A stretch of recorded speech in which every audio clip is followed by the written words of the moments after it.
గారు మళ్ళీ జాయిన్ అవుతాం. ఎస్ సాంబశివరావు గారు, చూసాం ఈ రీసెంట్గా మహారాష్ట్రలో ఎక్కడైతే ప్రచారం చేశారో అక్కడ విజయాలు సాధించడం కానీ ఎన్డీఏలో చాలా కీ రోల్ పోషిస్తున్నారు. రీసెంట్గా ఎప్పుడు కూడా మోడీ గారు ఎంత ఇంపార్టెన్స్ ఇస్తారో మనకు తెలిసింది, తెలియదేం కాదు పవన్ కళ్యాణ్ గారికి. సో ఇప్పుడు కేంద్ర మంత్రితో వరుస సమావేశాలు కాబట్టి వారు రెస్పాండ్ అయిన తీరు కానీ సో ఏ విధంగా అనిపిస్తోంది, రాష్ట్రానికి ఇప్పుడు ఏ వరాలు రాబోతున్నాయి అనుకోవచ్చు మనం? డెఫినెట్లీ అండి. ఐ థింక్ పవన్ కళ్యాణ్ గారు not only for Maharashtra elections ఆ రిజల్ట్స్ అనే కాదు, డెఫినెట్లీ దే ఆర్ కమెండబుల్. ఆయన డెప్యూటీ సీఎం అయిన తర్వాత ఆయన పనితీరు, ఆయన కమిట్మెంట్, ఆయన సిన్సియారిటీ, డెఫినెట్గా ఎలక్షన్స్ ముందు ఆయన ఏం చేయాలనుకున్నారో, ఎలా చేయాలనుకున్నారో, పదవిలోకి వచ్చిన తర్వాత ఒక నిబద్ధతో కూడినటువంటి రాజకీయం చేస్తున్నాడు కాబట్టి అందరి దృష్టిని ఆయన ఆకర్షిస్తున్నాడు. న్యాచురల్లీ ఆయన గురించి ఎక్కువ తెలిసినటువంటి కేంద్ర నాయకత్వం, మరి ముఖ్యంగా అమిత్ షా గారు కానివ్వండి, ప్రధానమంత్రి గారు కానివ్వండి, నరేంద్ర మోడీ గారు కానివ్వండి, డెఫినెట్గా now they also have proof. అప్పుడు చేయగలడు అని అంటాం వేరు, చేసి చూపించడం వేరు. గతంలో చేయగలడు అనే నమ్మకంతో వాళ్ళందరూ కూడా ఆయన్ని ఆదరించడం, అభిమానించడం, ఆయన్ని దగ్గర చేర్చుకోవడం జరిగిందని మనం అనుకుంటే, డెఫినెట్గా మన ఆంధ్రాలో జరిగిన ఎలక్షన్స్ కానివ్వండి, రీసెంట్ డెవలప్మెంట్స్ కానివ్వండి, మహారాష్ట్ర ఎలక్షన్స్ కానివ్వండి, ఇవన్నీ కూడా ఏం చేస్తున్నాయంటే ఆయన ఏ పాయింట్ తీసుకున్నా, ఏ పని అప్పచెప్పినా, ఎలాంటి అవకాశం ఇచ్చినా సిన్సియర్గా 100% తన వంతుగా తను కష్టపడతాడని, ప్రయత్నం చేస్తాడని, దానికి న్యాచురల్గానే మంచి రిజల్ట్స్ వస్తున్నాయి. కాబట్టి ఆ రెస్పెక్ట్ కూడా ఐ థింక్ పవన్ కళ్యాణ్ గారికి వాళ్ళు ఇస్తున్నారు, విచ్ ఈస్ వెరీ గుడ్. ఆయన ఇంకా రాబోయే రోజుల్లో మరింత పెద్ద రోల్లో మనందరం చూడగలమని, చూస్తామని కూడా నాకు కూడా అనిపిస్తుంది. డెఫినెట్గా సౌత్ ఇండియాలోనే కాదు, నార్త్ ఇండియాలో కూడా. ఇక అందరూ ఏమంటున్నారంటే, సతీష్ గారు ఇదేదో తెలుగు ప్రజలకి limited, Telugu speaking people limited అనే దృష్టిలో మాట్లాడుతున్నారు. I don't think so. I think Pawan Kalyan గారు ఇంకా మిగతా పాపులేషన్స్ ను కూడా, లాంగ్వేజ్ తో సంబంధం లేకుండా మిగతా ప్రాంతాల వారిని కూడా ఆయన ఇన్ఫ్లుయెన్స్ చేయగలుగుతున్నాడు, మోటివేట్ చేయగలుగుతున్నాడు. కారణాలు ఏమైనా కావచ్చు, దాని కొన్ని కారణాలు మనకి ఇమీడియట్ గా కనిపిస్తున్నాయి. ఒకటి ఆయన బాడీ లాంగ్వేజ్, ఆయన సిన్సియారిటీ, ఆయన ఏదైనా మాట అంటే పని చేయగలడు, చేస్తాడు అని ప్రజలందరూ అనుకుంటున్నారు, చేసి చూపిస్తున్నాడు. ఇందాక రవికిరణ్ గారు చెప్పినట్టుగా ఆయన ఎక్కడో మహారాష్ట్రలో క్యాంపెయిన్ చేస్తుంటే వాళ్ళందరూ ఆయనకి వినతి పత్రం ఇచ్చుకుని మాకు తిరుపతికి ట్రైన్ కావాలనుకుంటే దాని మీద ఈయన మళ్ళీ వెంటనే ఫాలో అప్ చేయటం, అది అయ్యేలాగా చూడగలగటం, పిఠాపురం వాళ్ళు ఏదైతే దాన్ని రైల్వే మంత్రి గారితో మాట్లాడటం, జనరల్ గా స్టేట్ లో ఏమేమి లోపాలు ఉన్నాయో వాటన్నిటి మీద అర్థం చేసుకుని వాటికి కావాల్సిన పరిష్కార మార్గాలు వెతకటం. నిర్మలా సీతారామన్ గారి దగ్గరికి వెళ్ళినప్పుడు ఆయన మాట్లాడిన తీరు, ఆయన ఆ తర్వాత ఇచ్చినటువంటి స్టేట్మెంట్, జనరల్ గా మనం పొలిటీషియన్స్ ఏం చూస్తామంటే, మాకు ఇది కావాలండి, మాకు ఇవ్వండి అంటారు, ఇచ్చినా ఇవ్వకపోయినా వచ్చేస్తారు. బట్ పవన్ కళ్యాణ్ గారి స్టైల్ అలా లేదు. ఈ ప్రపోజల్ పెడుతున్నారు, ఇవ్వటానికి అవకాశం ఉంటే ఇవ్వమంటున్నారు, అవకాశాలు కూడా 2-3 రకాలుగా ఆయనకు అర్థమైంది ఆయన తెలియజేస్తున్నాడు.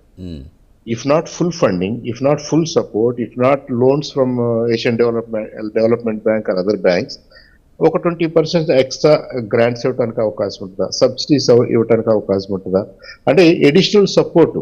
రీజన్ ఆయన పెట్టే డిమాండ్స్ అన్ని కూడా చాలా చాలా రీజనబుల్ గా ఫ్రమ్ ద అదర్స్ పాయింట్ కేంద్ర ప్రభుత్వానికి ఉన్న లిమిటేషన్స్ ను కూడా తను అర్థం చేసుకుంటూ ఆల్టర్నేటివ్స్ కోసం ఆయన ప్రయత్నం చేస్తున్నట్టుగా కనిపిస్తుంది.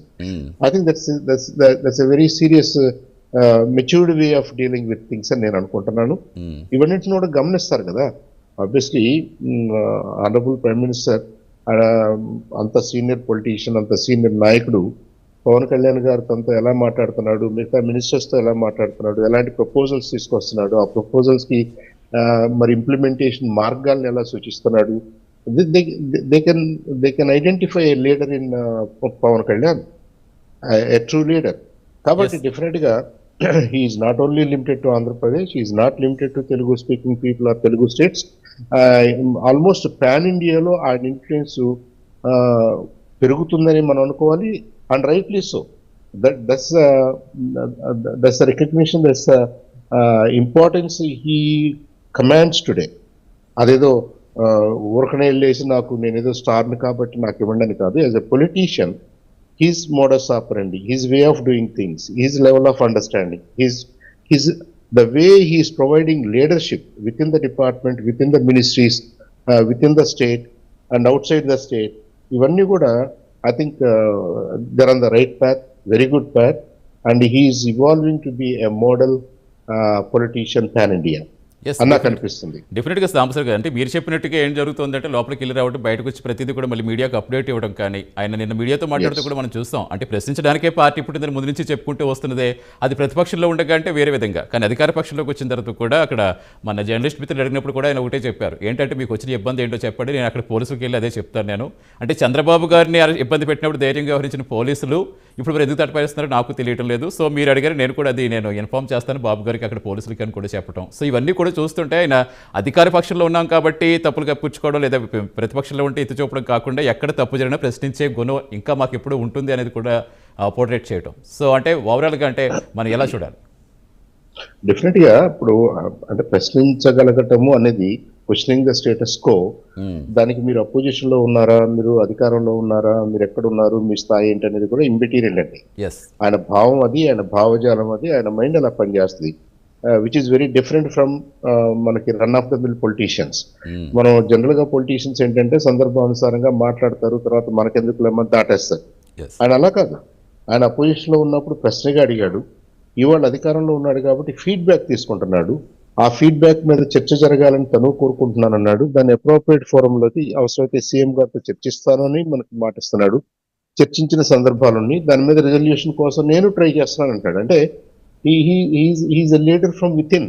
ఇప్పుడు మీడియా వేరు, నేను వేరు, ఓటర్స్ వేరు, నేను వేరు, పిఠాపురం వేరు, నేను వేరు అనే సెన్స్ మనకి ఎక్కడ కనపట్లేదు.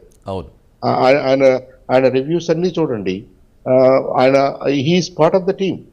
నేను కూడా ఐఎమ్ వన్ అమాంగ్ యూ అన్నట్టుగానే అర్థం చేసుకోవడానికి, ఆల్టర్నేటివ్స్ కనుక్కోవడానికి, ఆల్టర్నేటివ్స్ ప్రపోజ్ చేయడానికి, దీనికి రెజల్యూషన్ ఎక్కడ దొరుకుతుందో అది వెతుక్కుంటున్నాడు ఆయన. అంటే రియల్లీ ప్రాబ్లమ్ సాల్వింగ్ ఆయనకి ఇంపార్టెంట్ గా కనిపిస్తుందే కానీ అది ఎవరు చెప్పారు, ఎలా వచ్చింది, కంప్లైంట్ గా వచ్చిందా, సెషన్ గా వచ్చిందా, మీడియా నుంచి వచ్చిందా, ప్రజల నుంచి వచ్చిందా, దట్స్ ఇమ్మెటీరియల్. ఇప్పుడు మనకు ఒక సేయింగ్ ఉంది కదా సతీష్ గారు, మనం మెసేజ్ చూడాలి కానీ మెసెంజర్ ఎవరనేది అంతగా వరి అవ్వాల్సిన అవసరం లేదు. ఫీడ్బ్యాక్ మీకు ఎటు నుంచైనా వస్తుంది. ఎస్, ఇలాంటి పబ్లిక్ డిస్కషన్స్ లో రకరకాల పాయింట్స్ వస్తున్నాయి. I'm sure he's following those things also. ఎందుకంటే ఎక్కడ పబ్లిక్ లో ఆయనకి వెళ్ళి డైరెక్ట్ గా ఎవరు చెప్పకపోయినా కానీ ఆయనకున్న సమాచారాన్ని మనతో షేర్ చేసుకుంటాడు ఆయన. అంటే he's getting information feedback from many multiple sources, yes, different dimensions లో, డిఫరెంట్ సోర్సెస్ లో నుంచి ఆయన ఇన్ఫర్మేషన్ తీసుకుంటున్నారు. Not only from government sources.